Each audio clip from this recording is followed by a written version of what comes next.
2023ಕ್ಕೆ ಮೋದಿಗೆ ಕಾಡುತ್ತಿದೆಯಾ ಸಿದ್ದು ಭಯ? ತವರು ರಾಜ್ಯ ಗುಜರಾತ್ನಲ್ಲೂ ಬಿಜೆಪಿ ಗೆಲುವು ಕಷ್ಟ. 6 ತಿಂಗಳಲ್ಲಿ 5 ಸಿಎಂಗಳ ಬದಲಾವಣೆ ಮಾಡಿದ್ಯಾಕೆ ಮೋದಿ? ಗುಜರಾತ್ ಸಿಎಂ ದಿಢೀರ್ ರಾಜೀನಾಮೆ ಕೊಟ್ಟಿದ್ಯಾಕೆ?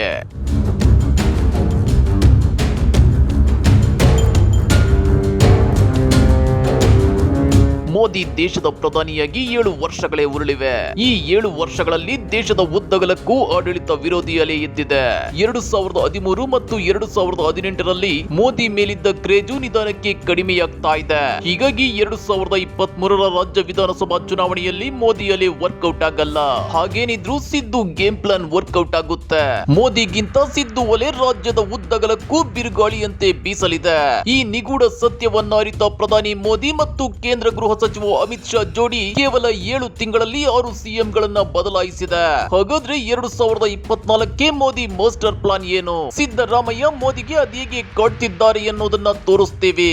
ಆದ್ರೆ ಅದಕ್ಕಿಂತ ಮೊದಲು ಹಲೋ ಕನ್ನಡ ಯೂಟ್ಯೂಬ್ ಚಾನೆಲ್ ಅನ್ನ ಸಬ್ಸ್ಕ್ರೈಬ್ ಮಾಡ್ಕೊಳ್ಳಿ. ಹಾಗೇನೆ ಪಕ್ಕದಲ್ಲಿರೋ ಬೆಲ್ ಬಟನ್ ಅನ್ನು ಪ್ರೆಸ್ ಮಾಡಿ. ಮುಂದಿನ 3 ವರ್ಷ ಪ್ರಧಾನಿ ಮೋದಿ ಮತ್ತು ಕೇಂದ್ರ ಗೃಹ ಸಚಿವ ಅಮಿತ್ ಶಾಗೆ ತುಂಬಾನೇ ಇಂಪಾರ್ಟೆಂಟ್.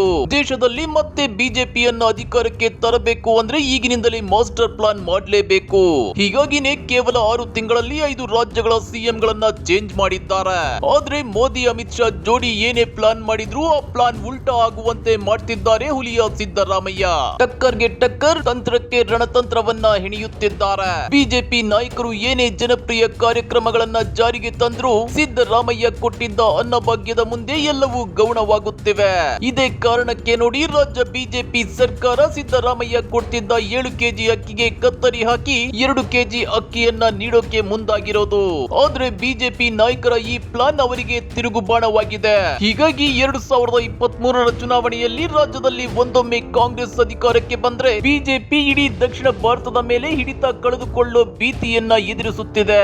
ಶಾಕಿಂಗ್ ನ್ಯೂಸ್ ಏನೆಂದರೆ ಮೋದಿ ಮತ್ತು ಅಮಿತ್ ಶಾ ಜೋಡಿಗೆ ಕರ್ನಾಟಕ ಗೆಲ್ಲೋದಿರ್ಲಿ, ತಮ್ಮ ತವರು ರಾಜ್ಯ ಗುಜರಾತ್ ನಲ್ಲಿ ಮತ್ತೆ ಕಮಲ ಅರಳಿಸೋದೇ ಅತಿ ದೊಡ್ಡ ಸವಾಲಾಗಿದೆ. ಹೀಗಾಗಿ ಗುಜರಾತ್ ನಲ್ಲಿ ರಣತಂತ್ರ ಹೆಣೆಯುತ್ತಿದೆ ಮೋದಿ ಅಮಿತ್ ಶಾ ಜೋಡಿ.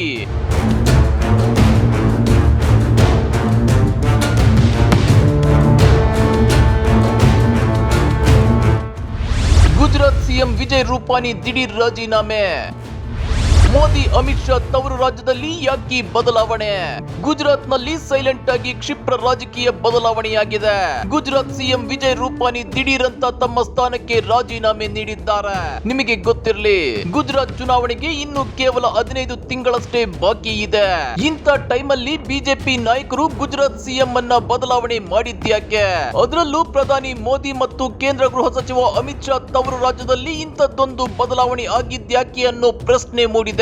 ಆದ್ರೆ ರಾಜೀನಾಮೆ ಘೋಷಣೆ ದಿಢೀರ್ ಅಂತ ಆಗಿದ್ರು ಬಿಜೆಪಿ ಹಲವು ತಿಂಗಳುಗಳಿಂದ ಈ ರಾಜೀನಾಮೆ ಲಾಭ ನಷ್ಟದ ಲೆಕ್ಕಾಚಾರ ಹಾಕಿದೆ. ಬಿಜೆಪಿ ಹಿರಿಯ ನಾಯಕ ಮತ್ತು ಗುಜರಾತ್ ಬಿಜೆಪಿ ಉಸ್ತುವಾರಿ ಭೂಪೇಂದ್ರ ಯಾದವ್ ಮತ್ತು ಬಿಜೆಪಿ ರಾಷ್ಟ್ರೀಯ ಪ್ರಧಾನ ಕಾರ್ಯದರ್ಶಿ ಬಿಎಲ್ ಸಂತೋಷ್ ಕಳೆದ ಕೆಲ ತಿಂಗಳುಗಳಿಂದ ಗುಜರಾತ್ ನಲ್ಲಿ ಬಿಜೆಪಿ ಪರಿಸ್ಥಿತಿ ಬಗ್ಗೆ ಅವಲೋಕನ ನಡೆಸಿದ್ದಾರೆ. 2022ರ ಗುಜರಾತ್ ವಿಧಾನಸಭಾ ಚುನಾವಣೆಯನ್ನ ಗಮನದಲ್ಲಿಟ್ಟುಕೊಂಡು ಸರಣಿ ಸಭೆ ನಡೆಸಿದ್ದಾರೆ. ಈ ಸರಣಿ ಸಭೆಗಳ ನಂತರವೇ ಬಿಜೆಪಿ ವಿಜಯ್ ರೂಪಾನಿ ಅವರನ್ನ ಬದಲಿಸಿರೋದು.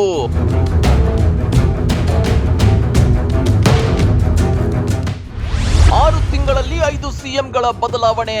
ಇದು ಬಿಜೆಪಿ ಮುಖ್ಯಮಂತ್ರಿಗಳ ಬದಲಾವಣೆ ಪರ್ವ. ಈ ಬದಲಾವಣೆ ಪರ್ವ ಆರಂಭವಾಗಿದ್ದು ಉತ್ತರಾಖಂಡದಿಂದ.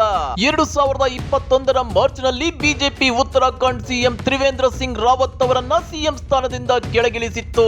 ತೀರತ್ ಸಿಂಗ್ ರಾವತ್ ಅವರನ್ನ ಸಿಎಂ ಮಾಡಿತ್ತು. ಇನ್ನ ಕಳೆದ ಮೇನಲ್ಲಿ ನಡೆದ ಅಸ್ಸಾಂ ವಿಧಾನಸಭಾ ಚುನಾವಣೆ ಗೆದ್ದ ಬಿಜೆಪಿ ಹಾಲಿ ಸಿಎಂ ಆಗಿದ್ದ ಸರ್ಬಾನಂದ ಸೋನಾವಾಲ್ ಬದಲಿಗೆ ಕಾಂಗ್ರೆಸ್ ನಿಂದ ಬಿಜೆಪಿಗೆ ಬಂದ ಹೇಮಂತ್ ಬಿಸ್ವಾ ಶರ್ಮಾ ಅವರನ್ನ ಸಿಎಂ ಮಾಡಿತ್ತು. ಇನ್ನ ಜುಲೈ 2ರಂದು ಉತ್ತರಾಖಂಡ್ ಸಿಎಂ ತೀರತ್ ಸಿಂಗ್ ರಾವತ್ ತಮ್ಮ ಸ್ಥಾನಕ್ಕೆ ರಾಜೀನಾಮೆ ನೀಡಿದ್ರು. ಪುಷ್ಕರ್ ಸಿಂಗ್ ಉತ್ತರಾಖಂಡ್ ನ ಹೊಸ ಸಿಎಂ ಆಗಿದ್ರು. 4 ತಿಂಗಳ ಅಂತರದಲ್ಲಿ ಉತ್ತರಾಖಂಡ್ 3 ಸಿಎಂಗಳನ್ನ ಕಂಡಿತ್ತು. ಇನ್ನ ಜುಲೈ ಅಂತ್ಯದಲ್ಲಿ ಕರ್ನಾಟಕದಲ್ಲಿ ಯಡಿಯೂರಪ್ಪರಿಂದ ಬಿಜೆಪಿ ರಾಜೀನಾಮೆ ಪಡೆದಿತ್ತು. ಇದೀಗ ಗುಜರಾತ್ ಸಿಎಂ ವಿಜಯ್ ರೂಪಾನಿ ಅವರನ್ನ ಬಿಜೆಪಿ ಕೆಳಗಿಳಿಸಿದೆ. ಹೀಗೆ 6 ತಿಂಗಳ ಅಂತರದಲ್ಲಿ ಬಿಜೆಪಿ 5 ಮುಖ್ಯಮಂತ್ರಿಗಳನ್ನ ಬದಲಿಸಿದೆ. ನಿಮಗೆ ಗೊತ್ತಿರಲಿ, ಕರ್ನಾಟಕದಲ್ಲಿ ಯಡಿಯೂರಪ್ಪ ಬದಲಾವಣೆಗೆ ಸಾಕಷ್ಟು ಕಾರಣಗಳಿದ್ವು. ಪಕ್ಷದಲ್ಲೇ ಬಂಡಾಯ ಶುರುವಾಗಿತ್ತು. ಸಾಲು ಸಾಲು ಭ್ರಷ್ಟಾಚಾರ ಆರೋಪಗಳು, ಸ್ವಪಕ್ಷೀಯರ ಬಂಡಾಯ, ಆಂತರಿಕ ಕಲಹವೇ ಯಡಿಯೂರಪ್ಪನವರಿಗೆ ಮುಳುವಾಗಿತ್ತು. ಆದ್ರೆ ವಿಜಯ್ ರೂಪಾನಿ ರಾಜೀನಾಮೆ ನೀಡೋ ಬಗ್ಗೆ ಬಿಜೆಪಿ ನಾಯಕರ ಯಾವ ತಕರಾರು ಇರಲಿಲ್ಲ. ಇಷ್ಟಕ್ಕೂ ವಿಜಯ್ ರೂಪಾನಿಯನ್ನ ಬಿಜೆಪಿ ಕೆಳಗಿಳಿಸಿದ್ಯಾಕೆ ಗೊತ್ತಾ? ಅದನ್ನು ತೋರಿಸ್ತೀವಿ ನೋಡಿ. 5 ವರ್ಷಗಳಿಂದ ಗುಜರಾತ್ ಸಿಎಂ ಆಗಿರೋ ವಿಜಯ್ ರೂಪಾನಿ ಕಾರ್ಯವೈಖರಿ ಬಗ್ಗೆ ಮೋದಿ ಶಾಗೆ ತೃಪ್ತಿ ಇರಲಿಲ್ಲ. ರೂಪಾನಿ ನೇತೃತ್ವದಲ್ಲಿ ಚುನಾವಣೆಗೆ ಹೋದ್ರೆ ಗೆಲ್ಲುವ ವಿಶ್ವಾಸ ಬಿಜೆಪಿಗೆ ಇರಲಿಲ್ಲ. BL ಸಂತೋಷ್, ಭೂಪೇಂದ್ರ ಯಾದವ್ಗೆ ಈ ಬಗ್ಗೆ ಸುಳಿವು ಸಿಕ್ಕಿತ್ತು. ಇನ್ನು ಕೊರೋನಾ ನಿರ್ವಹಣೆಯಲ್ಲಿ ವಿಜಯ್ ರೂಪಾನಿ ದೊಡ್ಡ ಮಟ್ಟದಲ್ಲಿ ವಿಫಲರಾಗಿದ್ದಾರೆ ಎನ್ನುವ ಆರೋಪವಿದೆ.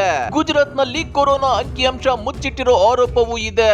ರೂಪಾನಿ ವೈಫಲ್ಯಗಳ ಬಗ್ಗೆ ವಿಪಕ್ಷ ಕಾಂಗ್ರೆಸ್ ನಿರಂತರ ಹೋರಾಟ ಮಾಡ್ತಾನೆ ಬಂದಿದೆ. ಇನ್ನ ವಿಜಯ್ ರೂಪಾನಿ ವೈಯಕ್ತಿಕ ವರ್ಚಸ್ಸನ್ನ ಹೊಂದಿರೋ ಮಾಸ್ ಲೀಡರ್ ಕೂಡ ಅಲ್ಲ.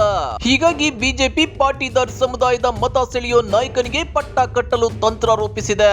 2022ರ ಚುನಾವಣೆಯನ್ನ ದೃಷ್ಟಿಯಲ್ಲಿಟ್ಟುಕೊಂಡು ಬಿಜೆಪಿ ವಿಜಯ್ ರೂಪಾನಿ ಅವರನ್ನ ಸಿಎಂ ಸ್ಥಾನದಿಂದ ಕೆಳಗಿಳಿಸಿದೆ. ರೂಪಾನಿಯನ್ನ ಸಿಎಂ ಆಗಿ ಮುಂದುವರಿಸಿ ಅಪಾಯ ಮೈ ಮೇಲೆ ಎಳೆದುಕೊಳ್ಳೋದು ಬಿಜೆಪಿಗೆ ಬೇಕಿರಲಿಲ್ಲ. ಯಾಕಂದ್ರೆ ಗುಜರಾತ್ ನಲ್ಲಿ ಚುನಾವಣೆಯಿಂದ ಚುನಾವಣೆಗೆ ಬಿಜೆಪಿ ಸೀಟು ಗಳಿಕೆ ಕುಸಿತಾ ಇದೆ. ಬಿಜೆಪಿ ಮತ್ತು ಕಾಂಗ್ರೆಸ್ ನಡುವಿನ ಮತಗಳಿಕೆ ಅಂತರ ಕುಸಿತಾ ಇದೆ. ಅದರಲ್ಲೂ 2017ರಲ್ಲಿ ಬಿಜೆಪಿ ಕೊನೆ ಕ್ಷಣದಲ್ಲಿ ಸೋಲಿನಿಂದ ಪಾರಾಗಿತ್ತು. 2002ರ ಗುಜರಾತ್ ವಿಧಾನಸಭಾ ಚುನಾವಣೆಯಲ್ಲಿ ಬಿಜೆಪಿ 127 ಸ್ಥಾನ ಗೆದ್ದಿದ್ರೆ ಕಾಂಗ್ರೆಸ್ 51 ಸ್ಥಾನಗಳನ್ನ ಗೆದ್ದಿತ್ತು. ಆಗ ಕಾಂಗ್ರೆಸ್ಗಿಂತ ಬಿಜೆಪಿ 10.04 ಹೆಚ್ಚು ಮತ ಪಡೆದಿತ್ತು. ಅದೇ ರೀತಿ 2007ರ ಗುಜರಾತ್ ವಿಧಾನಸಭಾ ಚುನಾವಣೆಯಲ್ಲಿ ಬಿಜೆಪಿ 117 ಸ್ಥಾನ ಪಡೆದಿದ್ರೆ ಕಾಂಗ್ರೆಸ್ 59 ಸ್ಥಾನಗಳನ್ನ ಗಳಿಸಿತ್ತು. ಆಗ ಬಿಜೆಪಿ ಮತ್ತು ಕಾಂಗ್ರೆಸ್ ನಡುವಿನ ಮತಗಳ ಅಂತರ 9.49ಕ್ಕೆ ಕುಸಿದಿತ್ತು. ಇನ್ನ 2012ರಲ್ಲಿ ಬಿಜೆಪಿ 115 ಸೀಟು ಗೆದ್ದಿದ್ರೆ ಕಾಂಗ್ರೆಸ್ 61 ಸೀಟುಗಳನ್ನ ಗೆದ್ದಿತ್ತು. ಕಾಂಗ್ರೆಸ್ಗಿಂತ ಬಿಜೆಪಿ ಪಡೆದ ಮತಗಳ ಅಂತರ 9ಕ್ಕೆ ಕುಸಿದಿತ್ತು. ಅದೇ ರೀತಿ 2017ರಲ್ಲಿ ಬಿಜೆಪಿ 99 ಸ್ಥಾನ ಗೆದ್ದಿದ್ರೆ ಕಾಂಗ್ರೆಸ್ 77 ಸ್ಥಾನ ಗೆದ್ದಿತ್ತು. ಆಗ ಬಿಜೆಪಿ ಮತ್ತು ಕಾಂಗ್ರೆಸ್ ನಡುವಿನ ಗೆಲುವಿನ ಅಂತರ ಸಾರ್ವಕಾಲಿಕ ಪತನವಾಗಿತ್ತು. ಕಾಂಗ್ರೆಸ್ಗಿಂತ ಬಿಜೆಪಿ ಕೇವಲ 7.7 ಮತಗಳನ್ನ ಪಡೆದು ಗೆದ್ದು ಬೀಗಿತ್ತು. ಮೋದಿ ಪ್ರಧಾನಿಯಾದ ಬಳಿಕ 2017ರಲ್ಲಿ ಗುಜರಾತ್ ನಲ್ಲಿ ಮೊದಲ ವಿಧಾನಸಭಾ ಚುನಾವಣೆ ನಡೆದಿತ್ತು. ಇದು ಕಳೆದ 3 ದಶಕಗಳಲ್ಲಿ ಗುಜರಾತ್ ನಲ್ಲಿ ಬಿಜೆಪಿ ಪಾಲಿಗೆ ಅತ್ಯಂತ ಕಠಿಣ ಚುನಾವಣೆಯಾಗಿತ್ತು. ಒಂದು ಹಂತದಲ್ಲಿ ಮೋದಿ ತವರು ರಾಜ್ಯದಲ್ಲಿ ಬಿಜೆಪಿ ಕಾಂಗ್ರೆಸ್ ಎದುರು ಸೋತು ಹೋಗುವ ಹಂತಕ್ಕೆ ತಲುಪಿತ್ತು. ಆದ್ರೆ ಕೊನೆ ಕ್ಷಣದಲ್ಲಿ ಬಿಜೆಪಿ ಎದುರು ಬಿಡುತ್ತಾ ಗೆಲುವು ಸಾಧಿಸಿತ್ತು. 2017ರಲ್ಲಿ ಎದುರಾದ ಪರಿಸ್ಥಿತಿ ಮತ್ತೆ ಎದುರಾಗುವ ಭೀತಿ ಬಿಜೆಪಿಗಿದೆ. ಈಗ ಆಡಳಿತ ವಿರೋಧಿ ಅಲೆ ಈ ಹಿಂದಿಗಿಂತಲೂ ಹೆಚ್ಚಿದೆ. 2019ರ ಲೋಕಸಭಾ ಚುನಾವಣೆಯಲ್ಲಿ ಭರ್ಜರಿ ಗೆಲುವು ಸಾಧಿಸಿದ್ರು ಬಿಜೆಪಿಗೆ ವಿಧಾನಸಭಾ ಚುನಾವಣೆಗಳಲ್ಲಿ ನಿರೀಕ್ಷಿತ ಫಲಿತಾಂಶ ಸಿಕ್ಕಿಲ್ಲ. ಬಂಗಾಳದಲ್ಲಿ 200 ಸ್ಥಾನ ಗೆಲ್ಲುವ ವಿಶ್ವಾಸದಲ್ಲಿದ್ದ ಬಿಜೆಪಿಗೆ ಭಾರಿ ಆಘಾತವಾಗಿತ್ತು. ಮೋದಿ ಮತ್ತು ಅಮಿತ್ ಶಾ ತಮ್ಮೆಲ್ಲ ಶಕ್ತಿ ಹಾಕಿದ್ರು ಬಂಗಾಳದಲ್ಲಿ ದೀದಿ ಎದುರು ಬಿಜೆಪಿಯನ್ನ ಗೆಲುವಿನ ದಳ ಸೇರಿಸೋಕೆ ಆಗಿರಲಿಲ್ಲ. ಬಂಗಾಳದ ಈ ಆಘಾತದ ಬಳಿಕ ಮೋದಿ ಶಾ ಚಾನ್ಸ್ ತಗೊಳ್ಳೋಕೆ ಸಿದ್ಧರಿಲ್ಲ. ಅದರಲ್ಲೂ ಮೋದಿ ಶಾ ತವರು ರಾಜ್ಯದಲ್ಲಿ ಬಿಜೆಪಿ ಸೋತ್ರೆ ರಾಷ್ಟ್ರ ಮಟ್ಟದಲ್ಲಿ ನೆಗೆಟಿವ್ ಸಂದೇಶ ರವಾನೆಯಾಗುತ್ತೆ. ಹೀಗಾಗಿ ಪ್ರಧಾನಿ ಮೋದಿಗೆ 2022ರ ಉತ್ತರ ಪ್ರದೇಶ ಚುನಾವಣೆ ಎಷ್ಟು ಮುಖ್ಯವೋ ಗುಜರಾತ್ ಚುನಾವಣೆ ಕೂಡ ಅಷ್ಟೇ ಮುಖ್ಯವಾಗಿದೆ. ಈ ಎಲ್ಲ ಕಾರಣಗಳಿಂದಾಗಿ ಮೋದಿ ಶಾ ಗುಜರಾತ್ ನಲ್ಲಿ ವಿಜಯ್ ರೂಪಾನಿಯನ್ನ ಕೆಳಗಿಳಿಸಿದ್ದಾರೆ. ರೂಪಾನಿ ಬದಲಾವಣೆ ಮೂಲಕ ಆಡಳಿತ ವಿರೋಧಿ ಅಲೆಯನ್ನ ಮೆಟ್ಟಿ ನಿಲ್ಲೋ ತಂತ್ರವನ್ನ ಹೆಣೆದಿದ್ದಾರೆ. ವಿಶೇಷ ಅಂದ್ರೆ 2017ರ ಗುಜರಾತ್ ವಿಧಾನಸಭಾ ಚುನಾವಣೆಗೆ ಮುನ್ನವೂ ಮೋದಿ ಶಾ ಇದೇ ತಂತ್ರವನ್ನ ಹೂಡಿದ್ರು. ಮೋದಿ ಪ್ರಧಾನಿಯಾಗಿ ದೆಹಲಿಗೆ ಹೋದ ಬಳಿಕ ಆನಂದಿಬೆನ್ ಗುಜರಾತ್ ಸಿಎಂ ಆಗಿದ್ರು. ಆದ್ರೆ 2017ರ ವಿಧಾನಸಭಾ ಚುನಾವಣೆಗೆ ಸರಿಯಾಗಿ 15 ತಿಂಗಳು ಇರುವಾಗಲೇ ಆನಂದಿಬೆನ್ ಪಾಟೀಲ್ ಅವರನ್ನ ಕೆಳಗಿಳಿಸಿ ವಿಜಯ್ ರೂಪಾನಿ ಅವರನ್ನ ಸಿಎಂ ಮಾಡಲಾಗಿತ್ತು. ಇದೀಗ 2022ರ ಗುಜರಾತ್ ಚುನಾವಣೆಗೆ 15 ತಿಂಗಳು ಇರುವಾಗ ವಿಜಯ್ ರೂಪಾನಿ ಅವರನ್ನ ಸಿಎಂ ಸ್ಥಾನದಿಂದ ಕೆಳಗಿಳಿಸಲಾಗಿದೆ. ಅದೇನೇ ಇದ್ರೂ ಪ್ರಧಾನಿ ಮೋದಿ ಮತ್ತು ಕೇಂದ್ರ ಗೃಹ ಸಚಿವ ಅಮಿತ್ ಶಾ ಜೋಡಿಗೆ ಈಗ 2024ರ ಲೋಕಸಭಾ ಚುನಾವಣೆಗಿಂತ ಹಲವು ರಾಜ್ಯಗಳ ಚುನಾವಣೆಗಳನ್ನ ಗೆಲ್ಲೋದೇ ಅತಿ ದೊಡ್ಡ ಚಾಲೆಂಜ್ ಆಗಿದೆ. ಅದರಲ್ಲೂ ದಕ್ಷಿಣದಲ್ಲಿ ಯಡಿಯೂರಪ್ಪನವರನ್ನ ಕೆಳಗಿಳಿಸಿ ಮ್ಯಾಜಿಕ್ ಮಾಡೋಕೆ ಹೊರಟಿರೋ ಬಿಜೆಪಿಗೆ ಸಿದ್ದರಾಮಯ್ಯ ಸಿಂಹದಂತೆ ಕಾಡುತ್ತಿದ್ದಾರೆ. 2023ರಲ್ಲಿ ಸಿದ್ದರಾಮಯ್ಯನವರನ್ನ ಕಟ್ಟಿ ಹಾಕೋದು ಅಂದುಕೊಂಡಷ್ಟು ಸುಲಭ ಇಲ್ಲ. ಒಂದೊಮ್ಮೆ ಕರ್ನಾಟಕ ಬಿಜೆಪಿ ಕೈ ತಪ್ಪಿದ್ರು ಉತ್ತರ ಪ್ರದೇಶ ಮತ್ತು ಗುಜರಾತ್ ಗಳನ್ನ ಬಿಡ್ಲೇಬಾರದು ಅಂತೇಳಿ ಮೋದಿ ಶಾ ಮಾಸ್ಟರ್ ಪ್ಲಾನ್ ಮಾಡಿದ್ದಾರೆ. ಆ ಪ್ಲಾನ್ ನಿಜಕ್ಕೂ ವರ್ಕೌಟ್ ಆಗುತ್ತಾ? 2024ರಲ್ಲಿ ದೇಶದಲ್ಲಿ ಮೋದಿ ಹ್ಯಾಟ್ರಿಕ್ ಗೆಲುವು ಸಾಧಿಸ್ತಾರಾ? ಕಾಮೆಂಟ್ ಮಾಡಿ, ವಿಡಿಯೋ ಲೈಕ್ ಮಾಡಿ, ಶೇರ್ ಮಾಡಿ. ಇಂಥ ಮತ್ತಷ್ಟು ರೋಚಕ ರಾಜಕೀಯ ಸುದ್ದಿಗಳನ್ನ ಮಿಸ್ ಮಾಡದೆ ನೋಡ್ಬೇಕು ಅಂದ್ರೆ ನಮ್ಮ ಯೂಟ್ಯೂಬ್ ಚಾನೆಲ್ ಅನ್ನ ಸಬ್ಸ್ಕ್ರೈಬ್ ಮಾಡ್ಕೊಳ್ಳಿ.